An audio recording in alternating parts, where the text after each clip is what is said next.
My wife cheated on me with our lawyer, then sued me for $500, $0 in a hidden property deal to hide her affair. Now she's using the court to destroy me financially, and I don't know who to trust anymore. Hello, everyone. Dear listeners, please share your thoughts in the comments section below. And don't forget to like, share, and subscribe. Now, let's begin the video. Using a throwaway for obvious reasons, with certain specifics modified to preserve anonymity. I never thought I'd be here, honestly. My life was straightforward, married to Lisa for 10 years, stable job, a nice house, 2 kids I loved more than anything. We had our ups and downs like any couple, but I believed we were solid. That was until I started noticing little things that didn't add up. Small signs at first.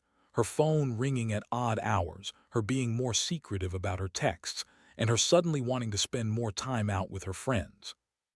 I brushed it off, convinced she was just stressed or maybe bored. But then things got worse. One night, I came home early from work because I wasn't feeling well. I decided to surprise her by dropping in around 5 p.m. instead of the usual 7. The house was unnaturally quiet. I called out her name, but no answer. I went to the bedroom first and saw her purse on the bed.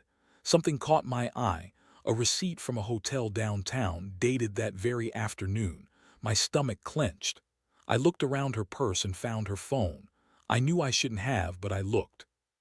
There were messages, flirty, suggestive texts from someone named Jake, and pictures of her in a hotel bed, her legs spread, smiling like she was having the time of her life. I froze. My mind spun. How long had this been going on? Was this the first time? I felt sick. It wasn't just the betrayal, it was the fact that she lied so effortlessly. Lisa had always been the one to say she'd never cheat, that she loved me, that I was her everything. And here she was, cheating behind my back with our lawyer no less. I knew she was close to him, had even hired him for some legal stuff, but I never imagined she'd turn it into something so dangerous. I felt a mix of anger, heartbreak, and disbelief. I wanted to scream, but I just stood there staring at the messages, feeling like my entire world was collapsing. The worst part, I felt betrayed not only by her but also by the entire system. How could she lie so convincingly? How could she look me in the eye and deny everything when I knew what I had found? I felt so stupid for not noticing sooner. All these years, trusting her, giving her my love and my life, turns out she was just playing me for a fool. I knew I had to confront her, but I also knew this wasn't going to be simple. Lisa was a master manipulator. She'd lie, spin stories, cry, apologize, anything to get out of trouble. But I was done being fooled. I needed to know the truth, and I needed to plan my next move carefully. That night, after she went to bed, I sat in the dark, staring at her phone, trying to process everything. My mind kept circling back to the money. She had been acting weird about our finances lately, more secretive, pushing for certain accounts to be closed, and I remembered that she'd recently been talking about a big deal with the lawyer. I had a sinking feeling she was hiding something big, something she didn't want me to know. I didn't sleep that night, and the next day I started digging deeper. I needed answers, and I knew her lies wouldn't hold up forever. Little did I know, this was just the beginning of a nightmare I couldn't have prepared for. The next morning, I woke up feeling like I'd been hit by a truck. My head was pounding and my stomach was in knots. I knew I couldn't ignore what I found. I had to confront her, but I also knew I needed to gather more evidence, just in case I needed it later. I decided to go through her emails and bank statements. I wanted to see if there were any other signs of her sneaking around, especially with the lawyer she'd been so friendly with lately. Lisa was still asleep when I got up. I crept into her study and started digging through her laptop. That's when I found it, a series of emails between her and the lawyer, Daniel.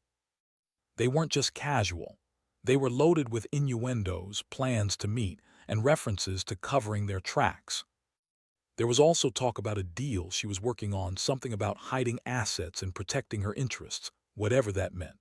I also found bank transfers, large sums of money moving from our joint account into an account I didn't recognize. My heart sank. She'd been planning something behind my back and I had no idea. I printed out everything I could find and sat there feeling numb. My mind raced. How long had she been lying? Was she planning to leave me? Or worse, had she already? I didn't have all the answers yet, but I knew I had enough to make her squirm. I needed to be careful. If she caught me snooping, she'd lie her way out of it just like she always did. I also realized she'd been pushing for a divorce, claiming I was controlling and paranoid. But now I saw her for what she truly was, a manipulative, selfish woman who was willing to destroy our life for her own gain. That afternoon, I decided to set a trap. I called her lawyer, Daniel, pretending I was interested in legal advice about a property issue. I wanted to see if he'd slip up or say something he shouldn't. The conversation was tense. He was defensive at first, but I kept pushing, and eventually he let something slip about the deal being finalized soon. I recorded the call just in case. I also told Lisa I was going to meet with a financial advisor about our investments, knowing she'd be nervous. She was already acting paranoid, checking her phone constantly, trying to cover her tracks. It was obvious she knew I was onto her. That night, I sat her down. I told her I knew about the affair, the money, everything. Her face twisted into a sneer and she started lying, saying I was paranoid, that I was imagining things, that she loved me and only me. She called me crazy, said I was making things up because I was insecure, but I knew better. I had the evidence and I had her cornered. She looked furious, then started crying, claiming I was ruining her life, that I was accusing her of things she never did. But I wasn't buying her tears anymore. I felt a surge of anger at her betrayal, at myself for trusting her all these years, and at the situation spiraling out of control. By the end of the confrontation, I realized I couldn't stay silent. I needed to protect myself, not just emotionally but financially. She was clearly planning something bigger, and I had to be ready. I decided I'd hire a lawyer of my own, look into my rights, and start preparing for the worst. I didn't want to be by some hidden deal or a court case she was cooking up. I also started thinking about how to get my hands on the money she was hiding. She'd been so manipulative, playing the victim, but I saw through her now. I was hurt, yes, but I also felt a strange sense of clarity, like I finally saw her true face. The betrayal cut deep, but it also made me realize I had to fight to protect what little was left of my dignity and my future. Over the next few days, everything felt like a whirlwind. I was stuck between anger, disbelief, and a gnawing sense of betrayal that refused to fade. I started talking to a lawyer, someone reputable who specialized in divorce and asset protection. I needed to understand what I was up against. Lisa had always been good at hiding her true motives, but now I had enough evidence to make her sweat. Still, I knew she was dangerous when cornered. She'd lie, manipulate, and spin stories to save herself. One thing I couldn't ignore was her recent behavior about money. She'd been pushing to close some accounts, claiming it was to simplify things, but I knew better. She was trying to hide something. I also remembered her mention of the property deal. She kept dropping hints about protecting her assets, and I found some emails with the lawyer about a hidden property portfolio that she'd never told me about. That was the trigger. I realized she was planning to hide a significant amount of wealth, possibly to shield it from a divorce settlement or to fund her escape. I decided I had to do something drastic. I hired a private investigator. I needed to know exactly who she was seeing, where she was going, and what she was planning. Turns out, she'd been sneaking around with Daniel, our lawyer, for months. They had secret meetings at hotels, and she'd even gone on a trip with him last weekend. The Pie's reports confirmed my worst fears, that she was actively trying to hide her assets and probably planning to leave me with nothing. I felt a sick mix of rage and despair. How could I have been so blind? How did I miss all these signs for so long? Meanwhile, Lisa was still trying to act innocent. She threw fits, called me crazy, and insisted I was overreacting. She'd say, "You're just jealous," or "You're paranoid because you don't trust me." She even accused me of having an affair, which was laughable, considering I only had eyes for her. But her lies didn't work on me anymore. I had enough proof, more than enough. I started preparing for a legal battle, gathering everything, the emails, the bank statements, the Pie reports. I knew she'd try to spin it all in court, but I was ready. One evening, she confronted me again, furious. She was shrieking about how I was ruining her reputation, how I was making her out to be the villain. Her face was twisted with rage and desperation. She said, You think you're so smart, don't you? Well, I've got friends in high places. You'll regret this. I just looked at her and said nothing. I knew she was bluffing, she always did. But her threats only confirmed that she was more dangerous than I'd ever realized. She was willing to burn everything down to keep her secrets. That night, I stayed up late, going over everything again. I realized I couldn't trust her anymore, not even a little. She was lying about her motives, her whereabouts, and her intentions. I also started thinking about what I'd do if she tried to take me to court over the property or tried to manipulate the legal system. I had to be prepared to fight for my rights, for my share of the assets, and for my reputation. I wasn't going to let her ruin me without a fight. The most chilling part, the thought that she might already be planning her escape, taking the money, disappearing, leaving me with nothing. That's when I decided I'd do whatever it took to protect myself. I'd get a restraining order if I had to, freeze accounts, and make sure she couldn't pull any more tricks. I knew this wasn't over, not by a long shot. But for now, I was determined to stand my ground, even if it meant facing the worst. My life was about to change forever, and I could feel it. The betrayal had cut deep, but I was starting to see her for what she really was, someone willing to destroy everything for her own selfish gain. And I wasn't going to let her get away with it. The days that followed were like living in a nightmare I couldn't wake up from. I spent every free moment talking to my lawyer, trying to figure out my options. Lisa was still acting like she was the victim, playing the part of the betrayed wife, crying and claiming I was stalking her. But I knew better. I had the evidence, and I knew she was planning something bigger. I also started digging into her financials more, trying to find the exact amount she was hiding and where it was kept. What really pushed me into full-blown action was discovering a secret account she'd set up right under my nose. She transferred hundreds of thousands into an offshore account, supposedly for investment purposes. But I knew better. She was planning to shield the money from any divorce settlement, from taxes, maybe even from me. She'd been so convincing when she lied about her financial situation, saying we were solid, that she was saving for the kids' college. But it was all a lie. She was actively trying to hide her wealth to keep it all for herself. I also learned she had hired Daniel, our lawyer, to help her set up a complex web of shell companies and fake property deals. She'd been working on this for months, quietly moving assets around, trying to make it impossible for me to claim my fair share. I couldn't believe I'd been so blind. I thought she was just a little secretive, not actively planning to screw me over.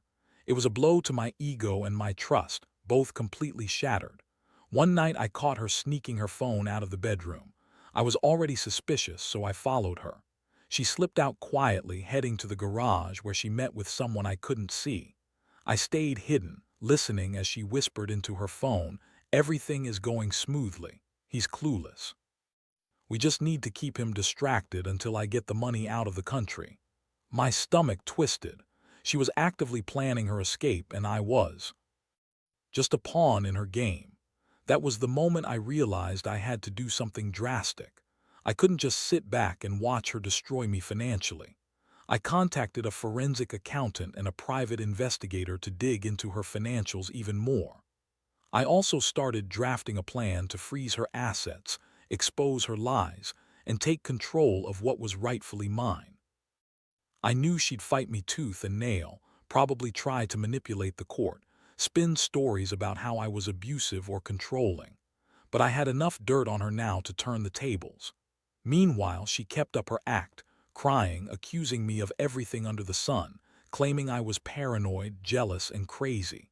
She told everyone that I was just jealous of her success, that I didn't want her to have her independence. She even tried to turn the kids against me, saying I was trying to keep her down. But I wasn't buying her lies anymore. I saw through her every move. I realized she was using her charm, her bitchy attitude, and her lies to manipulate everyone around her. Her threats grew more aggressive. She told me she had powerful friends, that she'd ruin me if I didn't back off. That's when I knew I had to escalate my efforts. I was already planning to get a court order to freeze her accounts, but I also decided to hire a divorce lawyer who specialized in high net worth cases. I needed to protect myself legally because I could see her trying to spin this into a way to take everything I had. I didn't want to lose my house, my savings, or my reputation. All I kept thinking about was how she'd lied for so long, how she'd betrayed me with someone I once trusted, and how she was willing to burn everything down to keep her secrets.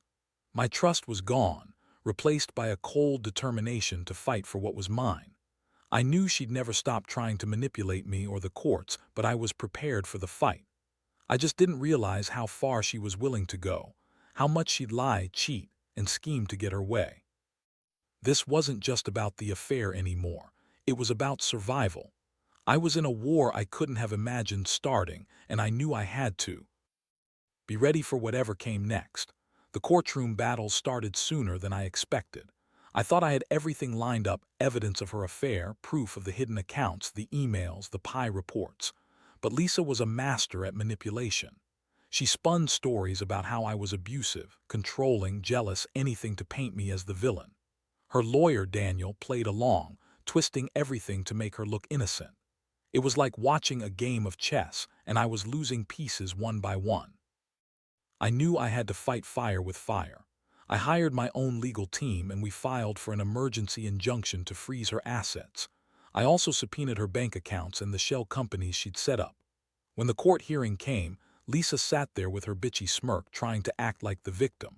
She claimed I was trying to ruin her, that I was paranoid and unstable. But I had the evidence and I laid it all out. Her secret emails, the offshore accounts, the fake property deals. The judge looked over everything carefully. Lisa's lawyer tried to dismiss some of the evidence, claiming it was irrelevant, but I had enough to prove she was actively hiding assets and planning her escape. When the judge finally made the ruling, she ordered her assets frozen pending further investigation. I felt a brief wave of relief, but I knew this was just the beginning. Lisa's reaction was classic. She burst into tears, claiming I was ruining her life, that I was a terrible husband who didn't deserve her. She accused me of trying to control her, of being paranoid. She even tried to turn the kids against me, saying I was dangerous and mentally unstable. I looked at her and thought, you lying bitch, but I kept my cool. I knew her game: cry, manipulate, lie, and spin stories. That's how she'd always gotten her way. But I wasn't going to let her win that easily. I had a plan to dig even deeper. I hired a forensic accountant to go through every penny she'd hidden, every transfer she'd made. I wanted to expose her for the liar she was. I also started preparing for a full divorce, knowing I'd fight her for custody of the kids and for my fair share of the assets. I wasn't going to let her walk away with everything, no matter how much she tried to pretend she was the victim. Meanwhile, she kept trying to manipulate the situation. She started accusing me of being a controlling asshole, said I was trying to ruin her reputation because I was jealous of her success.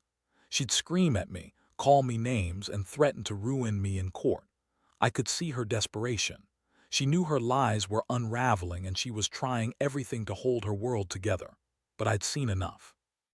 I knew her true face now, the most unsettling part. I kept finding more evidence of her plans to disappear with the money. She'd been talking about starting fresh somewhere else, possibly abroad with the kids. I couldn't believe how far she'd gone, how she was willing to destroy our family just to keep her secrets.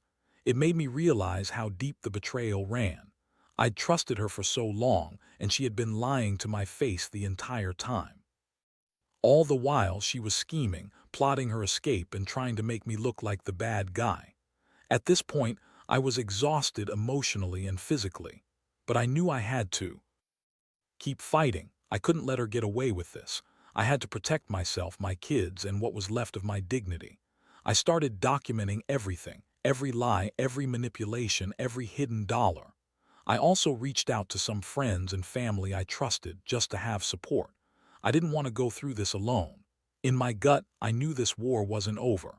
Lisa had more tricks up her sleeve, and I had to be ready for her next move. But I also knew I was done being the naive husband who believed in fairy tales. This was real life, and I had to fight for my future. Whatever came next, I was determined not to let her destroy me completely. I'd been betrayed in the worst way, but I was starting to see a way out, and I was going to take it. The final stretch of this nightmare has been a blur of court dates, endless legal battles, and trying to piece my life back together. After everything, I finally managed to get a judge to order the sale of some of her hidden assets, which she desperately tried to shield from the proceedings. That money is now in a trust, waiting to be divided fairly. It's not about the money anymore. It's about reclaiming what was stolen from me and making sure she doesn't get away with her lies. The divorce is almost finalized. I fought hard for custody of the kids, and while it's still messy, I managed to get a fair arrangement. They're with me most of the time now, and I've been trying to rebuild a sense of stability for them. It's been tough, watching her lie and manipulate everyone around her, even the kids trying to paint herself as the victim. But I've stayed consistent, honest, and transparent. I want them to see that their dad always fought for what was right, even when it seemed impossible. Looking back, I realize how much I've learned from this whole ordeal. Trust is fragile, and betrayal cuts deeper than I ever imagined. I also learned that sometimes, the people closest to you can hide the biggest secrets. I should have paid more attention to the signs, her secretive behavior, her lying about money, her sudden obsession with protecting her interests. But I was blinded by love. Now I see clearly. Never ignore the red flags. No matter how much you want to believe in the best of someone. As for Lisa, I don't know what her future holds. I do know she's still fighting to keep her secrets, but I've done everything I can to protect myself and my kids. I've learned to be cautious, to trust my instincts, and to never let someone manipulate me again. The betrayal was brutal, but it also made me stronger. I'm rebuilding my life piece by piece with a newfound awareness that not everyone is what they seem. If there's one thing I want others to take from this, it's this. Never ignore the signs. Stay vigilant, protect your assets, and trust your gut. People can surprise you in good ways or bad. And when they do, you have to be ready to fight for yourself. No matter how much it hurts, standing up for your truth is the only way to reclaim your life. I've lost a lot, but I've also gained clarity, resilience, and a new sense of purpose. And that's something no betrayal can take away.